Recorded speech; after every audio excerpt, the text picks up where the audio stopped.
Hi, I'm Shayna. And I'm Tracey, and we are the creators of The Pump a Dump Show. We are moms, but we were women first. And in this podcast, we explore what it's like to be a woman who also happens to be a mom. Before we were moms, we were women. Before we were moms, we were chillest. We were pumping and dumping. We're talking about something. This is the Pump a Dump Podcast.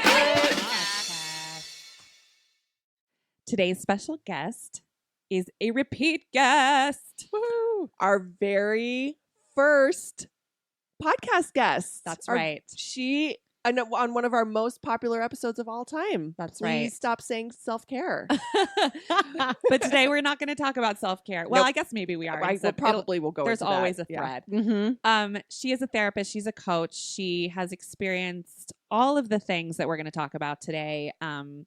And knows a shit ton about manifestation, which is the focus of today's episode. Welcome to the podcast once again, Sarah Zarin. Thank you so much. I'm so excited to be here. We're excited that You you're really are here. all the things. Give us some of your titles and what give us some of your Some of the things that I do on the planet. yes. Yeah, I have like 4 jobs. Yeah. I've got like side hustles for my side hustle. I am a trainer for a student success coaching company. And so I travel around and I talk with people in academia about how to incorporate the coaching modality into the work that they do with students, Cool. which essentially is just a Trojan horse for consciousness raising and really helping people in academia look at students as whole people. So we talk a lot about emotional intelligence and growth mindset, and it is super fun. Mm. And then I am the director of their certification program, which is pretty new and is really fun because I get to work on a macro level. That's awesome. I know. And you're like creating the entire course. I am. Yeah, I'm building out 2 different courses and it's a ton of work and I love it because every day is different. Mm-hmm. And then I get to work with my individual clients on whatever they want to work on. And manifestation is something that comes up quite a bit. Even if they don't know that I'm working with them on it, it's all related. It's all intertwined. Yeah. So manifestation is, it's been a buzzword for a long time. Probably, I would imagine ever since like The Secret came out, that's kind of when people started realizing visioning and, kind of put it into the public general consciousness. What does it mean? What is manifestation? Well, it's so interesting you bring up The Secret. That definitely was my first, kind Access. of foray Oh, into yeah. it. And I watched the movie. Did y'all watch the movie? No. I I did. It was like a movie and a book. And Yeah, I just thought it was a load. I don't know. What You did did? Like a I load did- of shit? Back then, I just was like, what is all this like hocus pocus? Like, I kind of liked the historical aspect of it, but I was like, really? Who's paying attention to this? Well, apparently quite a lot of people. Oh, yeah. I paid attention to it. Yeah. It worked out great for me. And what did you do? Didn't you do a book club with it? No. Oh, okay. No, because this was like 2008. It was a long time ago. I was Yeah, I didn't 30, look it so it up. was a very A long long time ago. Yeah. Yeah, it was a while ago. Yeah. Yeah. Okay. So, all right. So what is it? What's manifestation? What is it? So I would say manifestation is bringing forth what it is that you desire through your own energetic focus and practice. Okay. But what I don't think people realize is that we're actually manifesting all the time because where we're focused, our energy and our thoughts, we're attracting to us what we're putting out into the universe. But when you talk about intentional manifestation, like you make your vision boards or you really start to create intentions about what you want to create in your life, then you're up leveling and you're looking at things that you don't have and what you want to bring in, Okay. right? Okay. Yeah. So the idea of manifestation, I think for a lot of people, because as you mentioned, it's a buzzword, is bringing in your higher thoughts and desires and experiences to your life that you don't currently have. Okay. Let's go back and talk about this idea of universe, right? I think that I talked about this on our woo-woo episode with Kristen Rand, where I had gone to an energy person and she immediately started talking about God.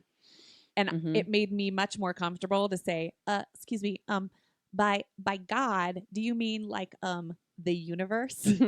So there's something to me personally that's very comforting about the idea of like a universe. But there is something like to someone like my husband that's like, what the fuck?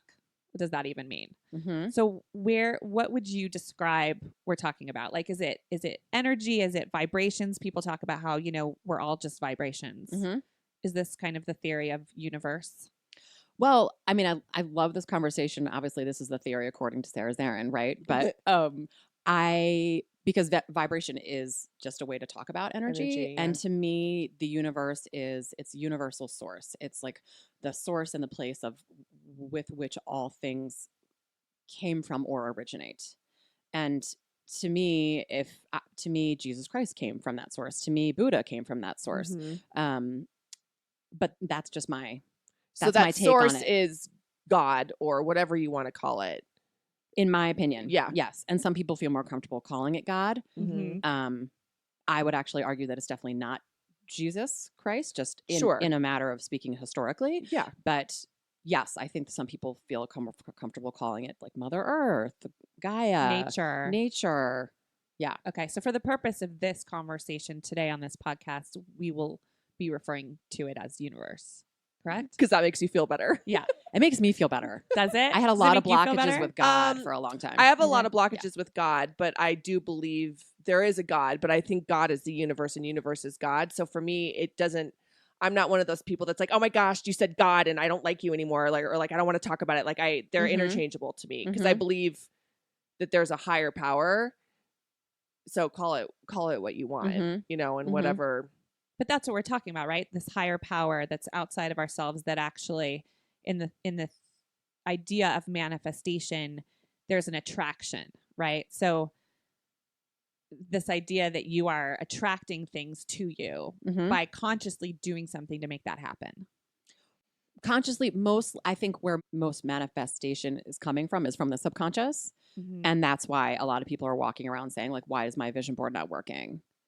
Okay. Right? Mhm. Because you can focus consciously on all the things that you want on your vision board, but unless your subconscious is really on board, it's not going to really be doing anything. And to break it down simply, like manifestation could just be called good old fashioned goals, right? Like I set a goal to leave my job and start a new job in a year and I did it. Or is that no? You're like, no, that's not the same. I don't think so, because there is this underlying assumption or adopted belief that you set this intention and you really align your energetic vibration through some really deep healing work, right? Yeah. Going in and melon-balling out all the things that really don't serve you to make space for what you do want to come in. And then you let the universe take the wheel. So there's a difference. The contrast there is you don't have control. But you said we're manifesting things all the time and maybe we just don't realize it. Mhm. And I just wonder if we're just, again, it's a language. It's just a definition thing. Like I'm trying to think, I found a house and we love the house. And on some level, I must have manifested that house. Mhm. Maybe I just wasn't aware that I was doing the work, but maybe my subconscious just was open to that and I felt deserving of it. I just didn't call it manifesting. Mhm. Yeah? Yeah, absolutely. I think so. Which is different than goals. Because I think that was your original Yes, question, I right? agree. Like Yeah.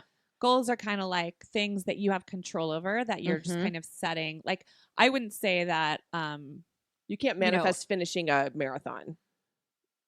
well, I mean, That's what I'm saying. I don't know. really, your goal would be to finish, and you have the power to train and be in the moment and know that you're going to finish the marathon. So that seems much more in the conscious Yeah. level versus the Mhm. subconscious Mhm. level. Yeah. Mhm. Yeah. I You like that can't manifest differentiation. finishing it because you're controlling the outcome by how much exercise you do, how much training you do to finish the marathon.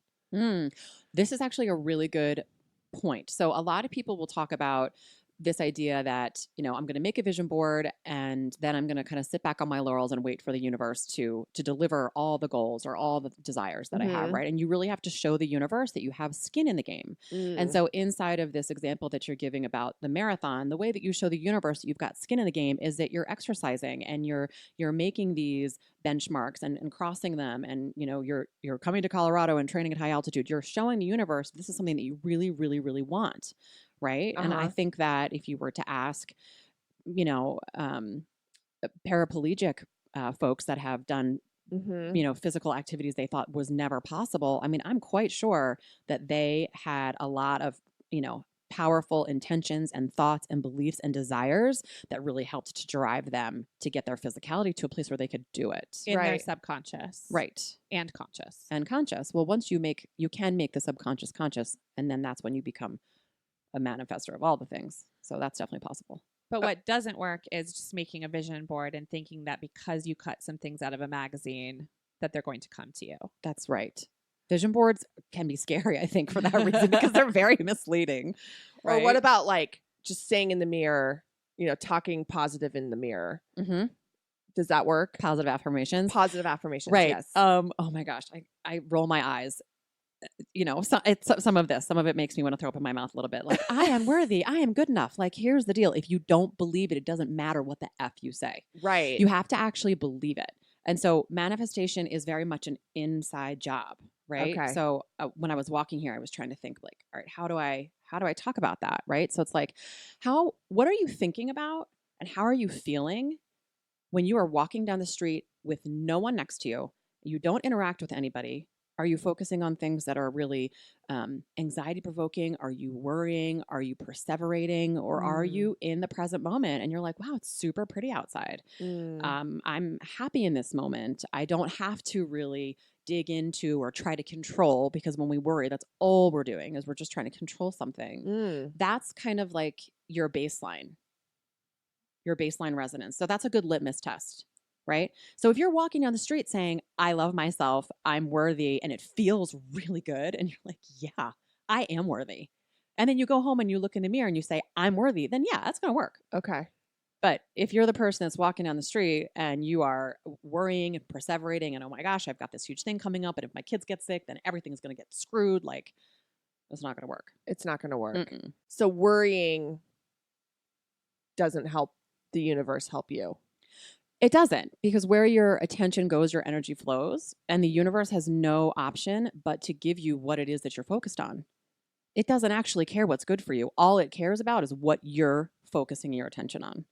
The universe does not care what's good for you. I don't think so. You don't think so? No, because we have free will, Right. right? Like, we are in control of what we do. I mean, obviously there's a lot happening out in the world right now where people are in control of their decisions and they're not making really good ones. If the universe cared what was good for us, then we wouldn't have any problems on the planet. Right. Well, then, and that goes, this may be derailing, but then that goes into like, well, then how do you explain just suddenly getting cancer? Yep. And I knew that was going to come up, which is why I did no preparation for this interview, because I was like, this could go in 1,000 different directions. Yeah, no. And there's so many the different cancer direction. the cancer direction, right? And essentially, manifestation is one piece of just of spirituality. Okay. In my mind. Okay. In my mind. Let me be clear. And there are many other layers to manifestation. And do I think that some people focus so much on, do I think that you can manifest an illness? Yes. Sure. Do I think that all illnesses are manifested? No. Yeah. Right. Absolutely not. But there's a certain amount of negative energy that you can carry inside of your body. Yes. Right? Like your issues are in your tissues. Mhm. Yep. And certainly, there are people in my life who I know who carry that kind of thing. And all I think is like, you're going to get sick. Yeah. Like you're going to be a sick person. And Yeah. and not only like sick with terminal, horrible things, but like, or, things that could happen to them. But just, when I'm super stressed and, that's what they're talking about. When you're stressed, you're not taking care of yourself emotionally or physically. That's when you get flu. That's when you get colds. That's when and that is in some sense, I suppose, a manifestation, because it's a reflection of how you are inside. Or it's just it's a denying of manifestation, because you're actually just shutting off. You're not connecting your body to your mind, and so there's no flow. There's no healthy flow. Right. There's no flow, and you're not paying attention to what your body is asking, Or right? your heart is asking. Or your heart is asking, and then you get sick, so you're forced to slow down. Interesting. Yeah. Oh, that's an interesting take. Yeah. Sure. So what does it mean to carry around negative energy? What does that mean? So you talked about worry. Mm-hmm.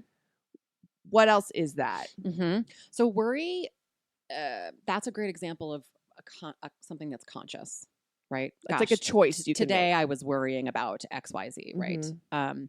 But negative energy is very subconscious, and I would argue that this is actually the most important to get to if you really want to manifest the life of your dreams and, you know, really live in your purpose and feel fully abundant and have all the things, right, that Gabby Bernstein has. She's like the queen manifester. Right. Is that you have to really dig into your subconscious negative energy. So what do I mean by that? I would say if you could think about programming paradigms that you have that you were gifted, and I'm using air quotes here, by your parents or people that helped to raise you that were very fear-based. Maybe you received a lot of messaging that you weren't good enough, or that there was never enough money, or you know, whatever these underlying beliefs Or are, that you had to be perfect, or that you had to be perfect. Yes, exactly. That stays with us. There's an imprint in our energetic field, and it directly impacts our behavior, right? I mean, I know a lot of the podcasts that you have had have kind of touched on some of these ideas of limiting beliefs. And so in order to you just got to get kind of clean. You know what I mean? You got to go in and pull that stuff out and recognize, how am I not showing up for myself here? Okay. Right? Like manifestation is very much about cleaning up your relationship with yourself, and it's not very pretty. No. I'll be honest. No. We're both, Shayna, we're doing a little bit of that. It's rough. But so can you manifest like, what does it mean to be happy? Is happy something that you have to manifest, to be, like you said, to walk down the street, to feel free, to feel open, to feel at peace, to not have worry, to not have a caveat like, well, this is great, but I've got to go do this. You know, is there that, you know, nirvanic place that all people can get to? Or, you know, and what is that? Do you have to manifest that? Is that what you're saying? Like dealing with the shit down, like, what is that? Like, how can you just be happy? You know, like, or at peace, you know? Well, and to that point, you know, I was talking to my husband last night about some of this stuff, who has never done any work. He's lovely. There's nothing, you know, you wouldn't think. He's basically just like shoved it all down and really doesn't choose. It's a conscious choice for him not to melon ball, because he doesn't think there's a purpose. He doesn't see the purpose. He's not a big believer in energy and vibrations and universe, and feels like he would be more unhappy to bring it up. Right. You know, so. And then what's the point? What do you get out of it by doing it? Yeah. I mean, I think, and correct me if I'm wrong, I think what Sarah's saying and what, you know, the people that we've been reading recently are saying is that by clearing that out, by clearing that space, then you're going to attract the good things, because there's room for it and there's positivity and all the other.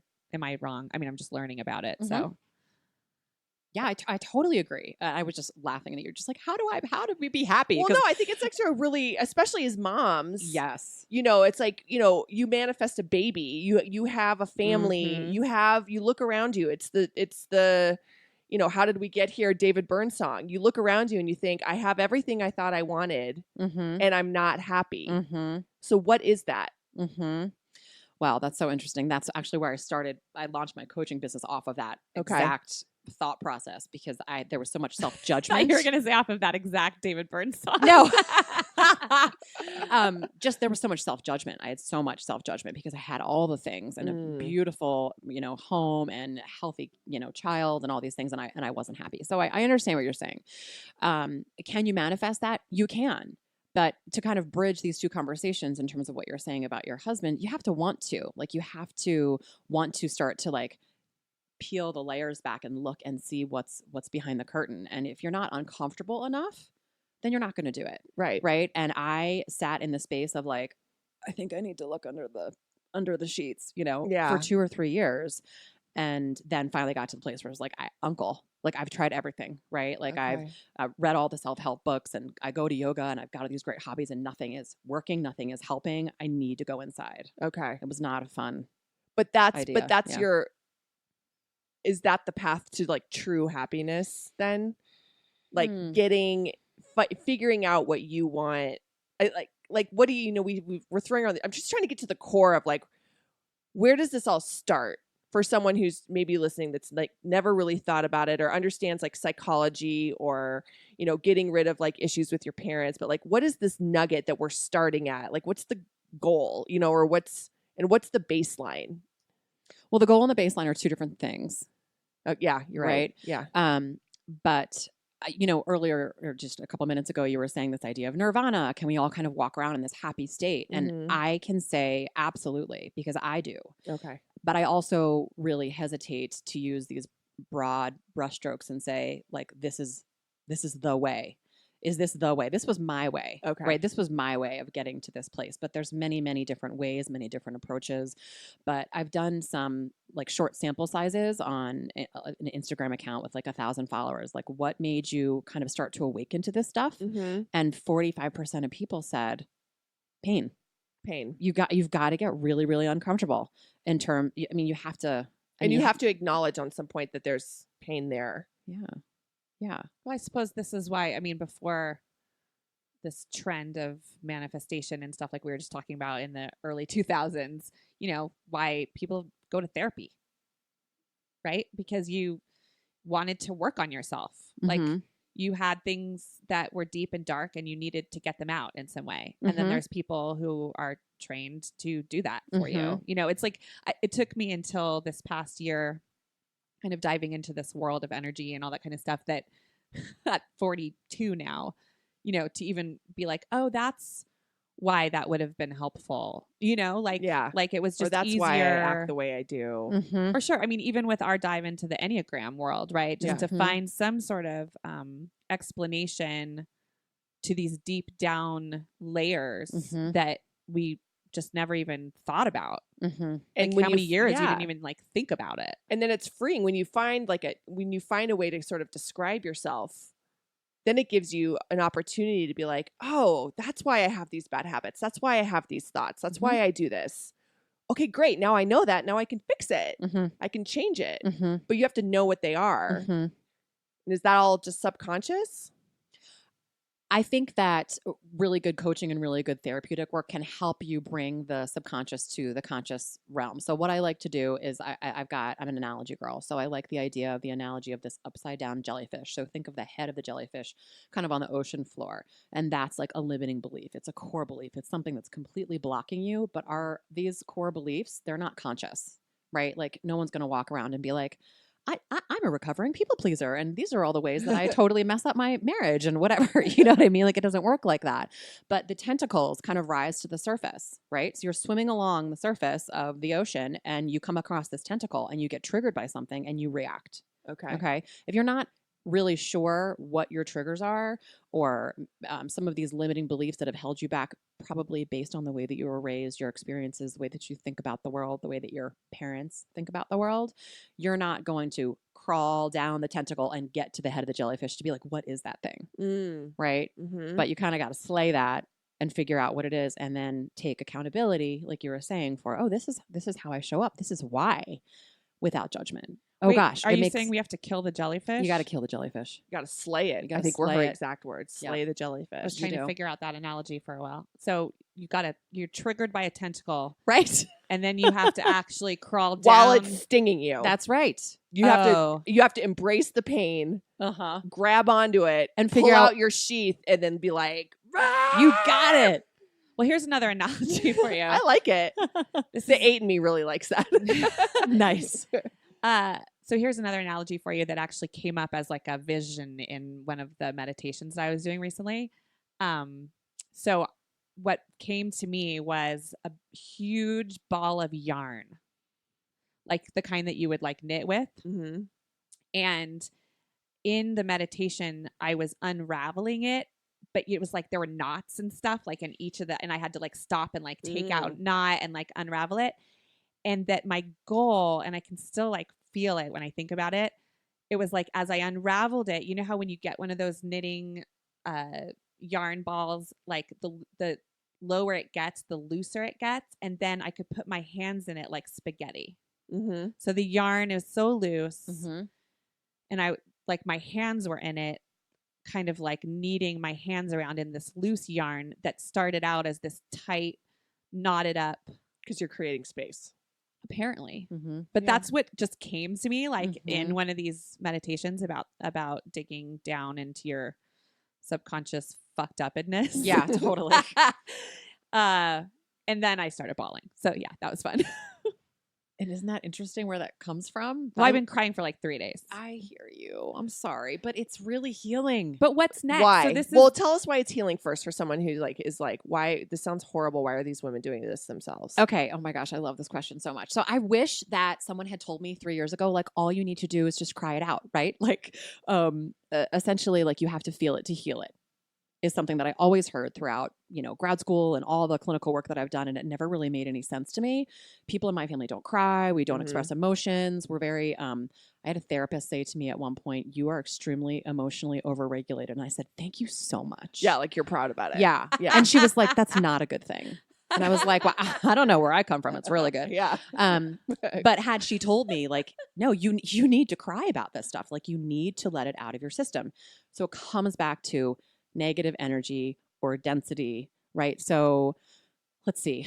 If you can think about an example of something that happened to you when you were a kid, it doesn't have to be this crazy, intense, traumatic thing, but something that you know for sure is affecting you. If you've done a little bit of work, hey, I've got this like cool girl syndrome or this people pleasing syndrome or this I'm not worthy enough thing, right? That everybody has, by the way. And it's showing up in this one way. If you follow the tentacle down to the head of the jellyfish and you really get into the couple circumstances, or maybe it's patterning over time that happened inside of your house, and you really feel what that felt like instead of minimizing it because it's in the past and it doesn't really matter, or hey, I'm an adult now, that's not really going to affect me. If you really go back and feel it, so first of all, you're going to cry your eyes out and you're going to be like, wow, that was hard, right? You're releasing that energy. You're releasing that density from your body, and that therefore is going to increase the vibration of the energy you are putting out into the world. Because you're not carrying all that negative. You got it. But it's still, it's like, sure. And that one meditation and the cry that I had in it, sure. Like, I get that, but like, I can't shake it yet. Like, what's next? Like, once you start to loosen up those, you're not done figuring it out yet, right? Yeah, I guess. I mean, I don't know because I still have further to go in the program, but like, what?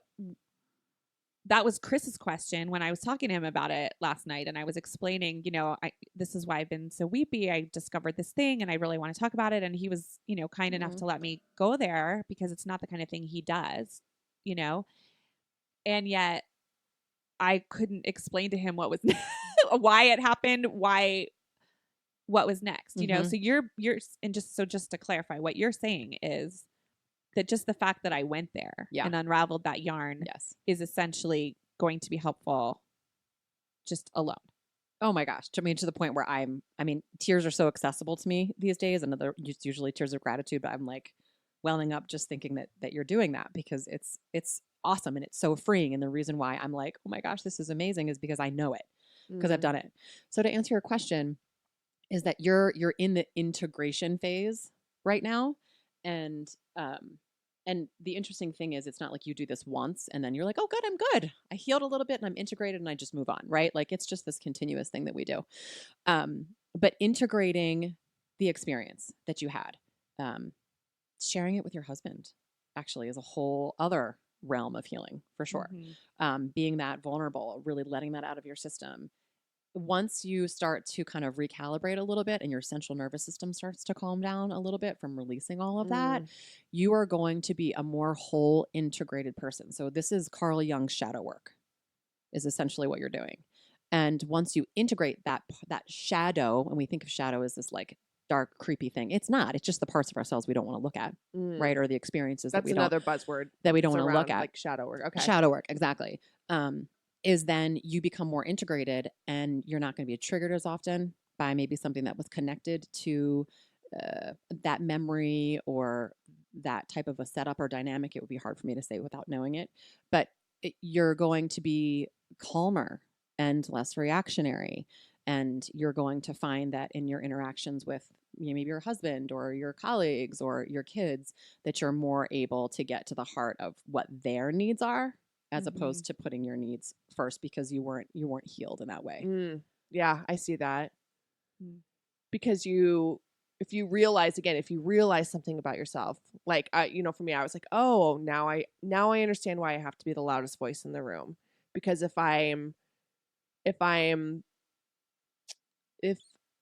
the argument, then I'm worthy. because if I don't, then people don't think that I have a voice or have worth. And that just comes from childhood stuff and parent stuff. But once you realize that, then I'm like, oh, well, I actually don't have to be the loudest voice in the room anymore. Exactly. You know, because everyone's still going to love me, you know, and Mhm.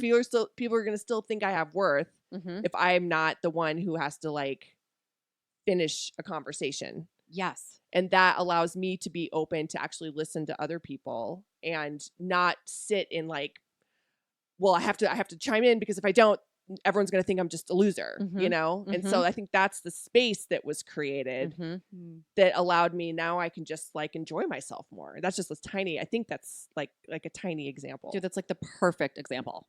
Yeah. Okay. Situation A was a little bit of a projection based off of childhood wounding, right? Like I have to be the loudest person in the room. And situation B was, oh, I'm healed. I actually don't even have to speak and I still have worth. Right. Yeah. I mean, it's not healed. I mean, it's going to take a long time to Totally. but like, but it's like, Totally. oh, okay, you don't have to, but that's the reminder. Okay, you don't have to do this. You're not devalued because you don't have anything to say at this moment. Well, and that's the key, right? So this is to bring it back to manifestation. The whole idea is that these things that we have to reprogram in our subconscious made us somehow, and this is how you described it earlier, Tracy, before we started recording, was that somehow you have to match your value to the things you want in life. So if you are subconsciously still damaged from these other things that happened in your, formative years, then somehow you don't feel worthy of abundance, or which is another buzzword, of all these other things that you put on your vision board. So you, exactly. And then so you're never going to get them because you actually really subconsciously don't believe that they're ever actually able to be yours. Or that you're capable of earning them, or, so all the different ways that you can look at that, right? Like, so if it's something, I'm just trying to think of an example that would be like, money's so general, but say like, this dream apartment.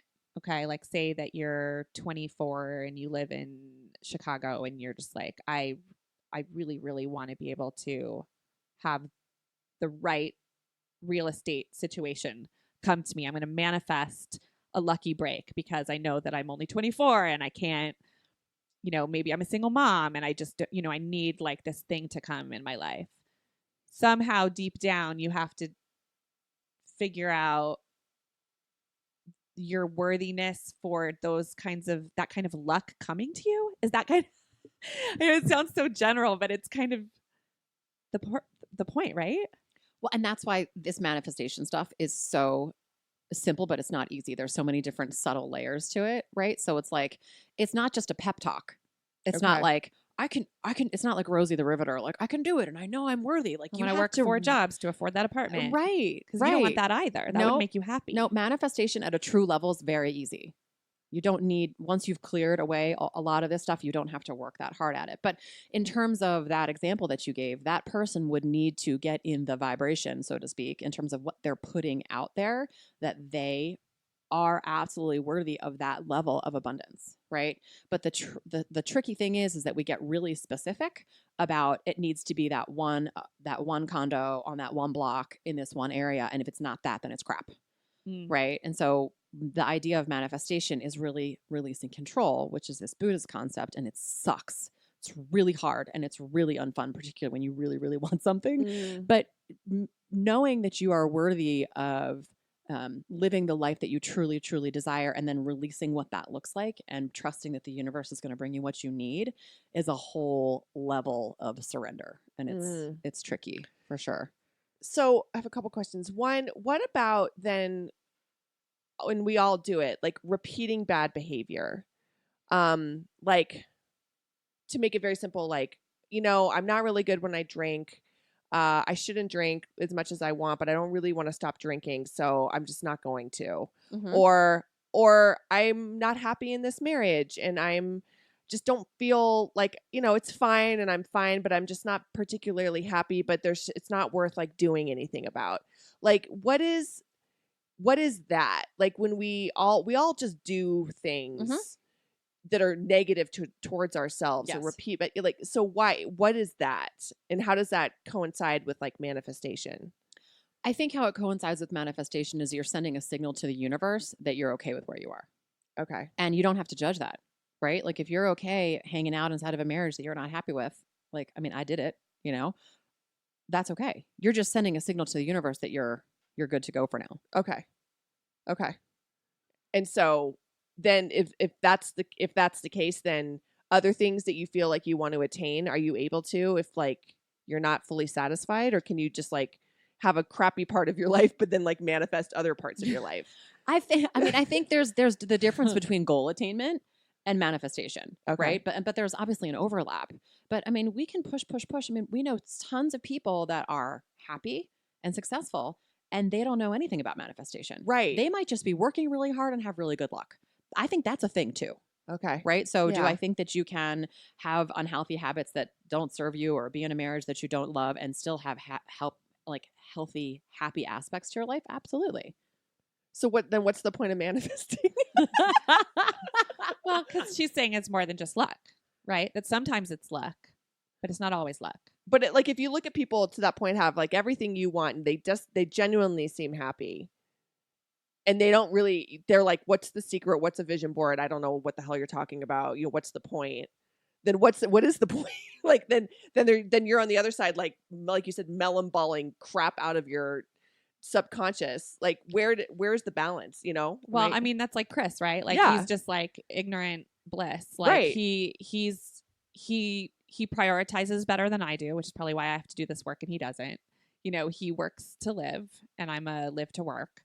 He's just his what's the word I'm looking for? Like the way his Constitution? yes, that like his constitution, his makeup is such that he can look at things on the bright side just automatically.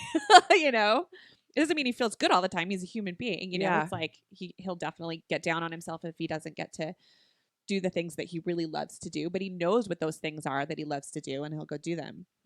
But again, I know him better than anyone and know like there's a lot of shit deep down. Yeah. And what would he be like if he went there? And what would he be like to you, I suppose, too? Like, or how would he be as a dad, or how would he be as a boss, or how would he be, I mean, he's lovely now, but yeah.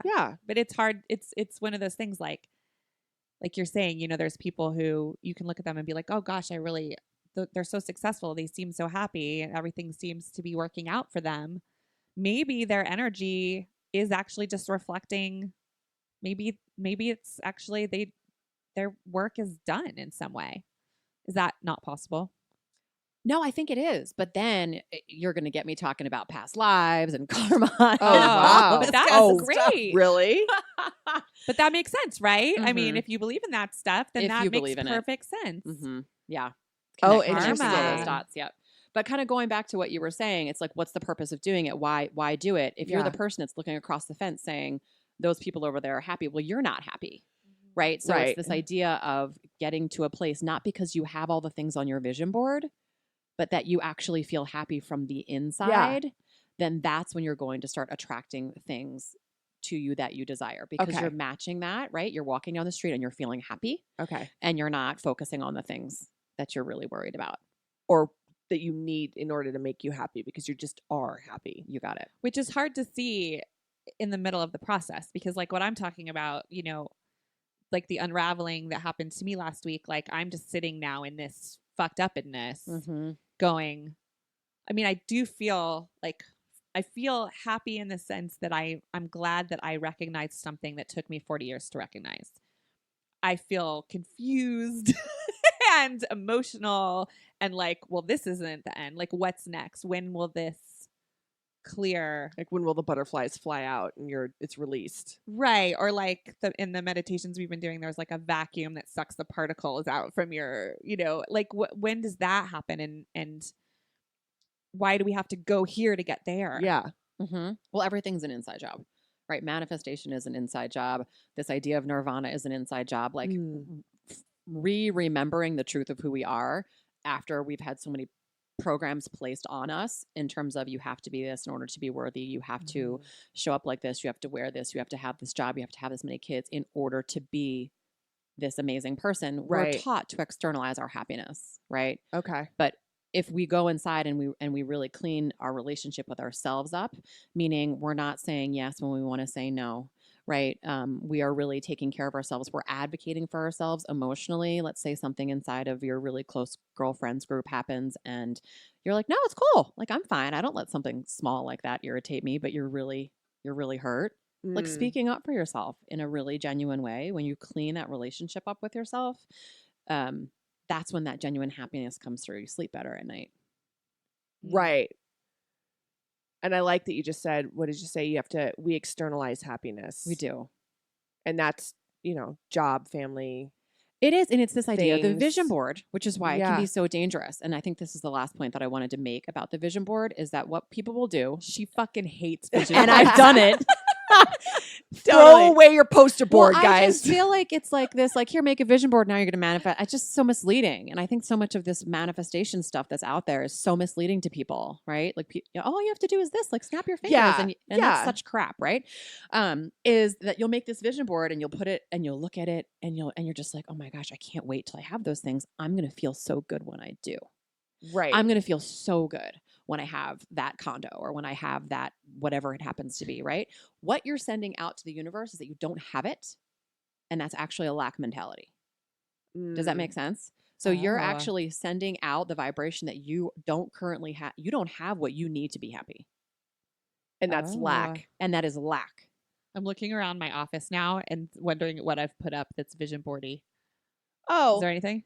Well, but there's a difference I don't between think so. inspiration, things that Yeah, are inspirational, and looking at something and being like, that right there on the wall represents my happiness. I have none of it here inside of my body or my house or my life.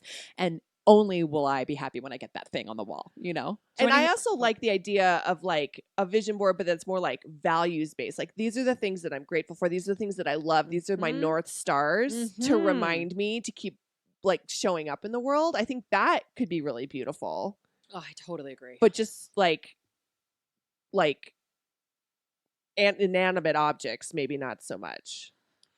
Well, this brings me to, oh, sorry. Go ahead, Sarah. No, I have something I'm hoping. So this stuff is so hard to wrap your brain around. It's hard to talk about, right? In Yeah. a way that people can understand. I think it's difficult. So in terms of inanimate objects, think about something that you have in your house that when you pick it up and you look at it, it just floods you with joy. You just feel so good, right? And hopefully you don't have too many things in your house that incur the opposite feeling where you pick it up and this memory flashes across your conscious mind and you're like, oh, that was awful, right? Those are vibrations. How you feel in your body when you pick up that inanimate object that really has a terrible memory attached to it, that is a good way to explain vibration. So and gratitude. And gratitude. So the more that you dig out or you melon ball these experiences that in your subconscious are holding you back, the higher your vibration's going to rise. And so you're going to be putting out a different energetic signature into the world. So like our ridiculously large dining room table that we've wanted because we have a ridiculously large family and cook. And every time I see that table, I'm just like, thank you, God. Like, I'm so grateful to have this table that everyone can sit at. Totally. That's good vibration. Yeah. Right. Yeah. How Even do you though feel it's in a your thing. body? Even though it's a thing. But it aligns Absolutely. with our values. Yes. You're looking at me like I'm crazy. No, I was thinking, I found this Buddha recently and he's everything. He's awesome. Every time I look at his smile, I know that everything's going to be okay. I love that. That's great. That's vibration. Well, you Yeah. manifested this shoffice. We did. And We you did worked your ass manifest. off for it. You Yeah. did, but it's full of The good shoffice. energy I love that lets you, like Yeah. think with clarity, Uh-huh. Yeah. Like, for sure. and that's, people always say like you have to have a space to do your work, right? Like you're, you need to create your, even your bedroom just to make it like simple, like correlations. Like your bedroom needs to be a place where it's not cluttered or it's not, so you can sleep, so that you can breathe, so that there's like, that's manifesting good energy so that you can do the thing you're supposed to do in that room. Mm-hmm. Exactly. Like, fuck. Well, yeah. No, I Um, mean, seriously though. So I just always have to ruin all the podcasts. I Sure. apologize. For those who are skeptical, it's really, and maybe it's not skeptical, maybe it's just a kind of a different way of looking at it. It's much more rational. It's this idea that mindset is ultimately very, very important, right? So even if you do not believe that good energy attracts good things or bad energy attracts, stagnant vibration. Is that such a thing? Sure. Shitty Is vibration. it stagnant vibration negate Your itself? energy is moving nowhere. Nothing moving. Nothing moving. The whole idea or the scientific idea behind like the neuroscience of psychology is that simply by changing your mindset, if we are just a brain, right, then ultimately you're just going to be happier by even looking into this shit. Is that, if we had to like look at it from the outside and didn't believe that there was a universe doing anything, it's believing that the universe is doing something that makes us happier people? Is that too I meta? love that. Well, no, I mean, you're talking about neuroplasticity. You're also talking about the placebo effect. And there's a couple different ways we could go with that. I mean, I believe full-heartedly that my husband's super supportive of me doing all this because he thinks it's going to make me happier, but that he does not for a second believe that the universe is giving us anything. But I also am the person who believes in reincarnation and karma and like all that kind of stuff too. So he's like, whatever you have to do to make your brain, whatever humans have to do to make their brains believe truly that this is happening will make them happier people and make, this is like where he's coming from. Yeah. When he thinks about it. So sure. So I totally, so do you see? I do see. And this actually is like overlapping a little bit into the work that I do with training and some of the clinical work, right? So you're talking about cognitive blocks and you're talking about interpretations. And this is very specific work that I do with clients, is really helping them dig into their interpretations. And so these are the stories that we tell ourselves. So let's say, for instance, let me think of an example. Before you all decided to, I don't want to use the wrong language, like not franchise, but like grow your show, expand your show. You could have told yourself a story. This is a terrible idea. And I'm sure some of these thoughts came up, right? Because we're all human. This is a terrible idea. That everything's going to get watered down. This is not going to land the way that we wanted to. It's not going to give us the freedom that we desire. We should just stop now and keep on like working ourselves to the bone and go, whatever it is, right? What story did you tell yourself instead? That we can do it. Yeah. What else? Everyone's going to love it. Yeah, that it was going to work. Yeah. But you could have chosen not to believe that story. Right. There were days. There were days. Exactly. Which is why nothing is ever like, oh, I'm Nirvana-esque 100% of the time. That's crap. Right. But the majority of the time, enough to move you over the finish line and pull all the triggers that you needed to pull in order to get where you are now and where you're going, you believed that it was going to work. And so it's the same idea. If you believe that the universe has your back, well, it sure feels better. Right. If you're going to make up a story, you might as well make up a good one. And and exactly that's Chris's point, right? Yep. Like that he's fully in support of all of this melanballing and self-work if it's going to ultimately make us successful and happy, And so that's great. But that brings me to like one of the first self-care things that I did when I first had my babies. And I went to this book club because it was down the street and there was wine. And I was like, great, I can be gone for an hour. I can have a glass of wine. I don't have to be like, I was worried about the baby the whole time. But we were reading the book, The Desire Map by Danielle Laporte. And I'm still totally fascinated by this concept, even though I should probably put it into my life more. But you picked these like adjectives. You picked the way that you wanted to feel instead of the things you wanted to do. So one of my words was vibrant. And I just remember like when I was reading the book and kind of incorporating into my life, which I really, now that I'm talking about it, should try to do more, was like, what if I woke up every morning and I just felt that word? If I felt vibrant, if I worked on feeling that emotion, then everything will come with it. which made a lot of sense at the time because I was feeling exhausted and Not vibrant. not vibrant. Even with the wine. Yeah. And I was not, the mom I wanted to be. And, I wanted the mindset shift. I wanted the shift to be, doing all the shit I had to do on a daily basis, like the millions of things that you have to do as a mom of tiny kids and a working mom of tiny kids, especially, and also holding up the house and all the other shit we do. Right. I wanted to do it with just a better fucking attitude is really the essence of that. Right. Mm-hmm. And in doing that, what we're saying here today is that even that shift would attract better things. Would it? Because I'm hearing that, and I think you got to get to the core of like why you don't think you're the mom you're supposed to be, and why you don't think you're vibrant, and what is keeping you from feeling vibrant. Don't you have to uncover that? Yeah. I think such a good point. And again, so many subtleties. I think that there's kind of like stair steps, right, in this idea of manifestation. So it's not like the only way you can manifest is if you go dig into your subconscious and do some crying on your kitchen floor for a year. Like that's not true either, right? So I do think that if you're working on digging into this idea of vitality, or for me for a while, I was like, all right, I want to feel security, right?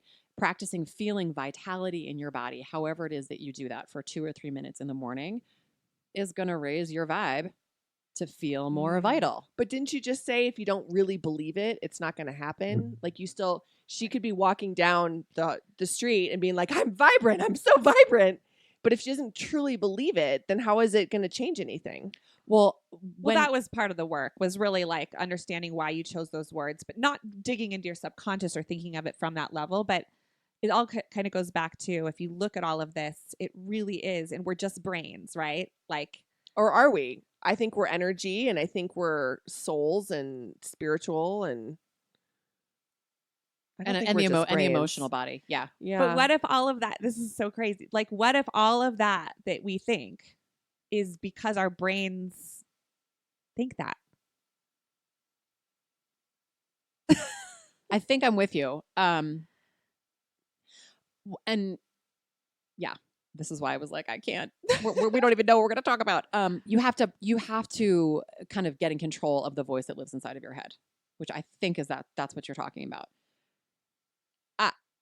But our brains have levels, because you just talked about, we've just been talking about subconscious and neuroplasticity, right? Which I'm not sure I know what neuroplasticity is. So you can define that, but like, there's levels to you're just. It sounds like you're just treating a brain like you're treating a banana. A banana does what it does. A banana is what it is.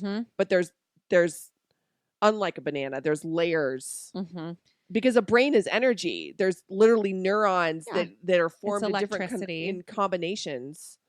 So how could it just be a brain? Well, no, I'm not saying that I'm not saying your brain is just a brain. Your brain is unbelievably powerful. I'm saying it's your brain creating all of this good energy. It's creating your own happiness. It's creating.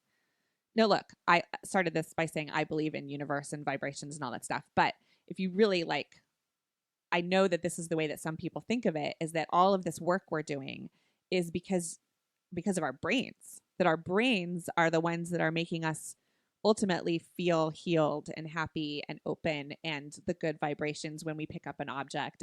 It's all happening in these synapses of our brains. I wonder if I talked a little bit about neuroplasticity, if that would connect what you're saying or not. I wonder how many people just logged off of this podcast. I'm not. I'm about to log off. Stop saying brain. Stop saying brain. Well, but here's the thing. I really like anchoring this stuff into like this metaphysical world, into the clinical world. Absolutely. I think it's really important, right? I mean, I am super woo-woo, but I'm also very type A, and I'm raised by a doctor, and it's important to me to kind of anchor it. So neuroplasticity is this idea that we can retrain our brain in terms of how to think. So here's another analogy. Let's hope it's better than the jellyfish one. So you're hiking. Love the jellyfish. Okay, I'm all about the jellyfish, Thank by the you. way. I'm sad for the jellyfish that he has to be slayed. That's all. Oh. No more swimming for that God, sucker. Shayna, now I feel terrible. It's not an octopus. It's just a jellyfish. It's just a jellyfish. That's right. It would be worse if it was an octopus. It's a jelly. An electric jellyfish. Yeah, it's not a stinging fish. you. You don't want it. It's so beautiful. Okay. Go ahead. So you're hiking and you are Gross. you're gross. You're Just forest kidding. bathing, and I'd never heard that term until I came on the podcast, and now I see it everywhere. And I love just that you lose just like it. every now and then just comment on my Instagram post and you're just like, forest bathing! So funny. Totally. It's amazing. Okay, so you're forest bathing and you see two different. You see a fork in the trail. There's a bifurcation in the trail, and one trailhead is like downtrodden, and obviously you can tell that's the majority of the way that people go, right? And then over to the left hand side, you see a less clear path, and there's a log fallen down, and you usually take the trail that is more trodden down, but for some reason you're like, I really want to go on this path that has not had a lot of people go down it, essentially. So think about this when I'm talking about trying to change your thoughts. So we have automatic thoughts that go on all the time, and until you get masterful with controlling your thoughts just run wild. And so what happens is they make a deeper and deeper canyon in the brain tissue. Okay, so every single time a thought is released, it kind of goes down the one path, and it just makes it more indelible and more indelible. If you're trying to change your mindset, and you change your mindset through, talking with friends that are really going to call you out on your bullshit, or hiring a therapist or a coach or something like that, right? Really up-leveling the way that you think about yourself. You are training that neuron then to fire down the path that does not have as much, the path is not as clear. Okay. Right. But the more that you encourage yourself to think in that new way, that new path is going to become more indelible, and it's going to become deeper. And so you're actually creating deeper fissures in your brain tissue. And that's neuroplasticity. That's neuroplasticity. And so now you can go, you literally forged a new path for yourself. Correct. And you're not no longer. You're no longer going to maybe that previous path was a limiting belief about yourself, or hey, this person in my life is never going to show up for me the way that I really want them to. But right? you just keep thinking it over and over and That's over. right. Okay. And if you're thinking that all the time, you're going to collect evidence that it's true. But if you can shift your mindset, hey, maybe that person can show up for me now because they've kind of done some more work, and then you look for them to be able to show up for you, and they do. Does that make sense? Yeah. So that is kind of a microcosm of how shifting your brain chemistry through neuroplasticity can help shift your relationships. Yeah, I think I get that. Okay. I heard on like a podcast, someone was talking about that kind of idea. Like, she wanted to move to the country, he wanted to live in the city, and like they've gotten to the point where she's like, well, we're about to get married, and I'm just going to live in this mountain house for 3 weeks a month, and maybe he'll come visit, and that's just the way it is because neither one of us want to change. And then she was like, well, wait, because he doesn't want to change with me. But then she was just like, but then I started thinking of all the other ways he shows up for me, and that I also need to show up for him, and that maybe it wasn't this black and white scenario after all. I was just going down this one path that was the easy way for me to think. And when I started to rethink about it, it actually isn't that big of a deal. And there's a compromise there. Is that kind of... Precisely. For the third time in this podcast, you said what I was trying to say so much better. Oh, thanks. Been reading a lot of books last year. Shayna's deep in thought. Well, no, I'm just thinking about that neuro pathway that you're talking about. So even in just thinking of the world in a different way, or changing your mindset ultimately and going down that other path, and then practicing that, You're reprogramming. You're Yes. reprogramming Your brain. The your brain that you love so much. Yes. The brain. I'm just giving you a I hard would time. much rather believe that everything was outside of us and brain, but I have a husband who feels very much the opposite. So I've had to think as I'm doing this work, like where that, which is just interesting. And I think it's all the same thing ultimately, but it's just a different way to look at it. Or it could be both. He's right. You have to reprogram your brain, which gives you a lot of power in the end, because it's like, gosh, I can change anything. I can change my limiting beliefs. I can change my bad behaviors. Yep. I can change my negative thoughts. I can change my status in life. Yeah. I can change my happiness. I just have to work on that new trail. You do. The thing you can't change is other people. So here's what I've been dealing with too in this latest discovery, is that some of the things that I realized in that meditation a couple days ago, like if I talk about it, you would think like, well, gosh, you must be very angry at these people, And so how do you, like, I don't see the good. This is just me personally. I don't see what would come from, and this just comes from a long line of family members, alcoholic grandmother who everyone wanted to change, and just watching, she was never going to change. But the people punishing her for it, like watching people hold grudges in our family has just been like, just generations and generations. I don't see the good in trying to talk to those people or make them see what happened to me, or like, is that something that people do in therapy to move on and heal from these things that they discover when they do the self-work? Or is it really just about figuring out how you can heal yourself, Release it. Mm-hmm. The short answer is yes, it is something that people do. And is it necessary to heal yourself? No. It's very individualized, right? Because I think a lot of times you don't want to go there because you think, well, shit, now I'm going to have to, just for an example, this isn't my issue, but like, well, great, now I have to go deal with my father. Right. And I don't really ever want to do that because that would be is. horrible, And so you don't even want to go there because you think that you're going to actually have to come to some closure. But you can find closure in the realization in yourself, and you're still creating the space for the manifestation. Yes. And I would offer, just based on my own personal experiences, much easier to just heal yourself and move on. Well, because you're relying on a third party that has any number of, it could go any number of ways. You are, absolutely. And honestly, I mean, again, speaking from personal experience, if you're trying to heal inside of a system that helped to support whatever it is that you're trying to heal from, like chances are it's not going to go that well. And I definitely have tried to do this inside of my own family of origin from the intention of, I want to help them see what I see. Sure. Like, I want to help them heal. I want to bring healing to the whole family. Oh, no. They don't want that. No. They don't want that. And that's not really your job. No, but I took it on for a long time. Sure. And I'm telling myself here is that was one of the ways I wasn't showing up for myself, as I was giving so much energy to people that I really care about, trying to help them to get on the healing train, because I was like, you guys, it would be helpful. I think that you would feel better on the planet, in the world. Yeah. And but I if had they're to not learn the there, hard way yeah. many times over, because I'm super stubborn, that's not what they want, and to be okay with the level of healing that I've come to. And it's a lot more calm to not involve those other people. Well, sure. I mean, for sure. It's like, I know that like my father has never dealt with his own issues with his mother, right? But and now that she's gone, there's no way definitely for him.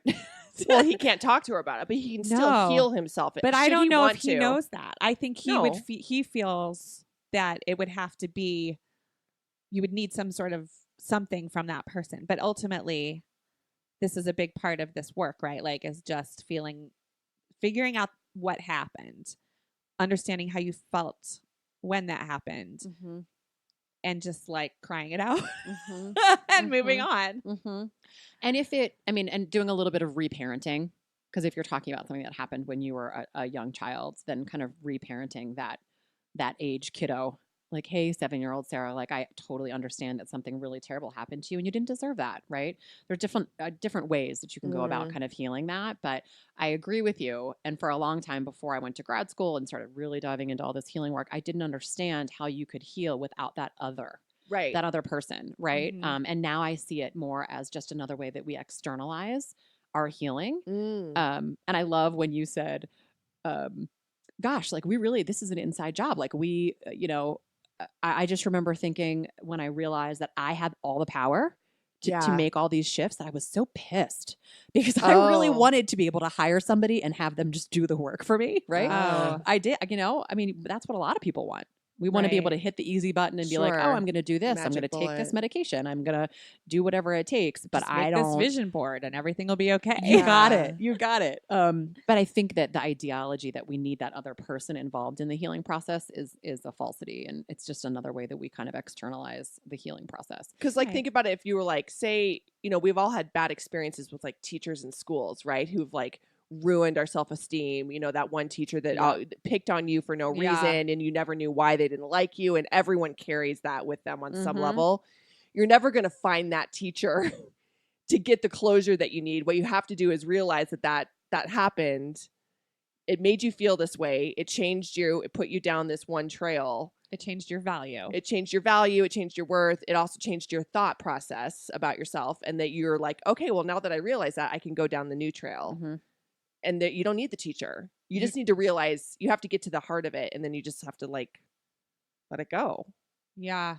Right? Vacuum it out. Vacuum it out. Slay the jellyfish. Well, I'm stop killing slay the the jellyfish. jellyfish. We're killing so many jellyfish.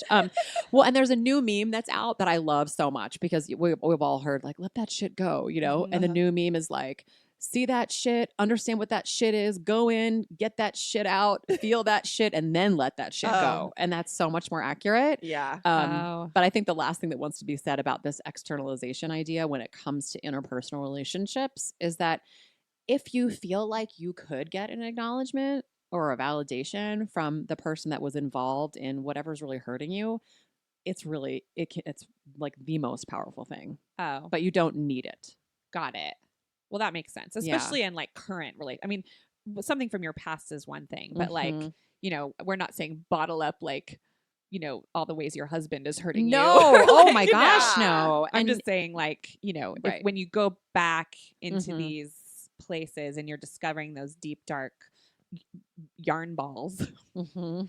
Yeah, that those, I think, you know, I guess what I'm trying to do is our audience who's listening today, not deter them from digging deep if this is something that you're into because you feel like you're gonna have to go have that conversation with your abuser or your Mm-mm. somebody who hurt you. Mm-mm. You know that Mm-mm. this is work that you can do on your own. Absolutely. And I'll quote, you know, our favorite doctor, Brene Brown, and she says this idea of vulnerability Mhm. needs to be earned, right? And so healing this stuff takes a lot of personal vulnerability. And if you're trying to do it inside of a current relationship, you need to be discerning about who deserves that trust, Mm. right? So you know, if somebody is physically, emotionally abusing you, they don't deserve to hear how you're feeling. It's not safe space for you. Oh, interesting. Yeah. Brene. Love She's her. good. Oh, She's real good. Sarah. Okay, then. Wow. Okay. We opened up. I mean, I feel like we just opened up like 80 cans of worms, and we're just like, all right, we're It's out. just out there. Yep. It Peace is out, everyone. Unraveling worms. Yeah. We're like fingering worms in our bellies. Sarah's like, like Totally. it feels very unsettled right now. No, it's good. You do. I knew this is such Yeah. a huge topic. It's like diving into spirituality through the lens of manifestation. Right. Just And to right. bring it back to manifestation, again, it's all of this work is so that you can clear space for good energy and vibrations to attract good energy and Mhm. vibrations. And those things can be the things that you want. Mm-hmm. Abundance, money, that apartment you always dreamed of, the relationship you always wanted. But if you don't clear space for it, there's Mhm. no room for it. Mm-hmm. Absolutely. Is yeah. is the manifestation idea. It is. And I think the last thing that I would want to drill in there is we're not manifesting things, we're manifesting feelings. Mm. So I want to manifest this feeling of security, of happiness, of peace, of abundance. But there are people who think that you can manifest things.